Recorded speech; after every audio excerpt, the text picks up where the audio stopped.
You want to start. You need to start. Maybe it's a side hustle, a fitness goal, writing that book, or just doing the laundry that's been staring at you for days. But pulling the trigger feels impossible. And we rush to name it. Maybe it's my ADHD. Maybe I'm neurodivergent. Maybe I'm just not built for this. Now, let's be clear. Real conditions like ADHD exist.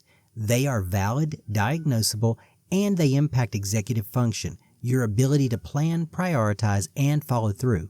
The CDC and the National Institute of Mental Health both acknowledge that symptoms of ADHD can persist into adulthood, and for some, they do create real obstacles. But here's what they don't talk about enough. Diagnosis is not your destiny. Clinical psychologist Dr. Russell Barkley, one of the leading voices in ADHD, once said, ADHD is not a disorder of knowing what to do. It's a disorder of doing what you know, meaning you probably already know what needs to happen, but knowing and doing are different muscles.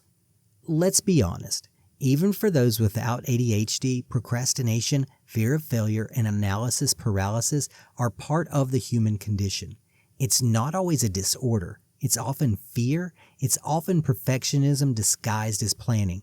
It's the pressure of success screaming louder than the peace of simply starting. Here's what the research shows. Behavioral activation, a therapy technique often used to treat depression, shows that action precedes motivation, not the other way around. In other words, you don't get motivated and then start. You start, and that creates the motivation. The Zeigarnik effect tells us that our brains remember uncompleted tasks more intensely than completed ones. Starting something actually frees up mental energy, not the other way around. And James Clear in Atomic Habits talks about the 2-minute rule. Make the start so stupidly small you can't talk yourself out of it. You want to run a marathon? Start by putting your shoes on. So no, you're not lazy. You're not broken. But you are responsible. That childhood diagnosis, it may be real, but it's not a life sentence. You've grown and you've got tools now. Maybe what you need isn't another label, it's a momentum shift.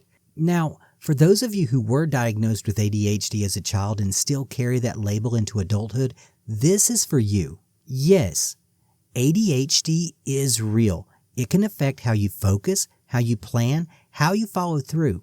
But here's the thing, just because you were diagnosed with ADHD as a child doesn't mean that diagnosis should define your every move as an adult. It's easy to lean into that label and use it as a crutch, to say, I can't help it, I have ADHD, to keep putting things off, blaming your condition, and never pushing through because it feels like you're fighting against something bigger than yourself. But let's get real, you're not a child anymore. You've had decades to figure it out. The tools are out there, and those who have ADHD are learning to work with it, not be paralyzed by it. Take a look at people who are succeeding, not because ADHD disappeared, but because they stopped using it as a ceiling. Michael Phelps was diagnosed at 9. He couldn't sit still in class, couldn't focus, but in the pool, laser focus. He turned hyperactivity into history. 20 Olympic gold medals. ADHD didn't disqualify him, it pushed him further. Simone Biles didn't hide from her diagnosis. When her medical records were leaked, she faced it head on. The world's greatest gymnast, flipping and twisting with a level of focus most of us can't even fathom, while living with ADHD. Richard Branson has dyslexia and ADHD. He says if he hadn't had them, he probably wouldn't have achieved everything he has. He didn't conform, he created and built an empire. Flew to space, didn't wait for the world to catch up, he made it follow him. will.i.am uses ADHD as a source of creative power. Music, fashion, technology, he turns his brain's rapid-fire ideas into action. He doesn't curse the chaos, he channels it. And then there's Ty Pennington, bouncing off the walls in school, misunderstood and mismanaged. Today, he builds homes, hosts shows, designs dreams. That energy, it's still there, but now he builds instead of breaks. So here's your reminder. A diagnosis is not a destiny. It's a detail. It's a factor. It's not the finish line. You're not lazy. You're not broken. You've got challenges, sure, but you've also got choices. And maybe what you need isn't another label. It's a momentum shift. And here it is. You don't have to feel ready. You just have to move. Now go make something happen.